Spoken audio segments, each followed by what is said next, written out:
ضلع سانگڑ میں کھپرو کے قریب 1920 میں اس وقت کی انگریز حکومت کے کاش کردہ یہ جنگلات 11,000 ایکڑ سے زائد رقبے پر پھیلے ہوئے ہیں۔ کچھ عرصے قبل ان جنگلات کی کٹائی اور درختوں کو آگ لگا کر جنگلات کی صفائی کا کام شروع کیا گیا اور جنگل کی اس زمین کو زرعی زمین میں تبدیل کیا جانے لگا، جس پر ہائی کورٹ نے جنگلات کی بے دریغ کٹائی روکنے کا حکم جاری کیا، لیکن با اثر افراد نے عدالتی احکامات کو بالائے طاق رکھ دیا۔ ان قدیم جنگلات کو آگ لگانے اور درختوں کی کٹائی کا کام تاحال جاری ہے۔ جب ڈان نیوز نے ان جنگلات کا دورہ کیا تو کئی مقامات پر مزاحمت کی گئی۔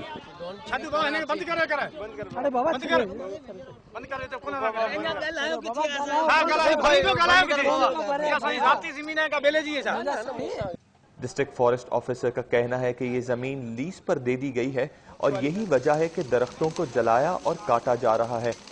اصل میں یہ جو بلیک ایریا سے فارسٹ کے جو لوگوں کو لیز دی گئی ہے، اب لوگ ان کو کلٹیویٹ کرنے کے زمین ڈیولپ کر رہے ہیں، تو اب ایشو یہ اٹھایا گیا ہے مخالفین کی طرف سے جنگل میں آگ لگی ہے، یہ فلاں ٹھیکا ہے۔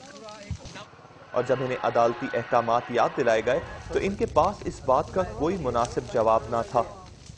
ہائی کورٹ کے یہ احکامات ہیں کہ بھائی آپ درخت کاٹنے سے گریز کریں، تو ہم نے یہ جو زمینی لیز آؤٹ کی ہے وہ تو درخت والوں ہے نہیں، درخت والوں زمین تو ہے نہیں۔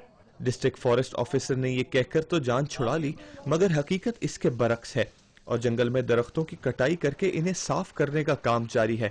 دوسری جانب مقامی باشندوں کا کہنا ہے کہ ان کے علاقے میں جنگلات کو ختم کیا جا رہا ہے، جو کہ ان کے لیے ناقابل برداشت بات ہے۔ جنگلوں کو آگ لگا کے، ہرے بھرے جنگلات کو آگ لگا کے ان کی لکڑیوں کو بیچا جاتا ہے، پھر ان کو جو ہے گورنمنٹ کو دکھاتے ہیں کہ بھائی یہ خالی زمین تھی، یہاں کچھ بھی نہیں تھا، لکڑی بیچ کے لوگ غیر مقامی لوگوں کو، ڈاکو قسم کے لوگوں کو ان کو لیزیں دی جا رہی ہیں۔ ایک اندازے کے مطابق جنگلات کی 11,000 ایکڑ میں سے 3,000 ایکڑ زمین کی لیز دی جا چکی ہے اور اس لیز کا ایک بڑا حصہ ڈسٹرکٹ فارسٹ آفیسر کے رشتہ داروں کے نام پر لیز کیا گیا ہے۔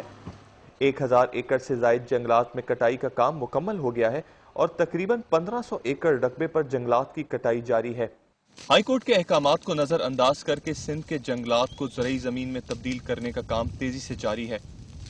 کھپرو جنگل بھی انہی جنگلات میں سے ایک ہے جہاں پر زمینوں کو کاٹ کر اور درختوں کو جلا کر اسے زرعی زمین میں تبدیل کرنے کے لیے ہائی کورٹ کے احکامات کو بھی نظر انداز کر دیا گیا ہے۔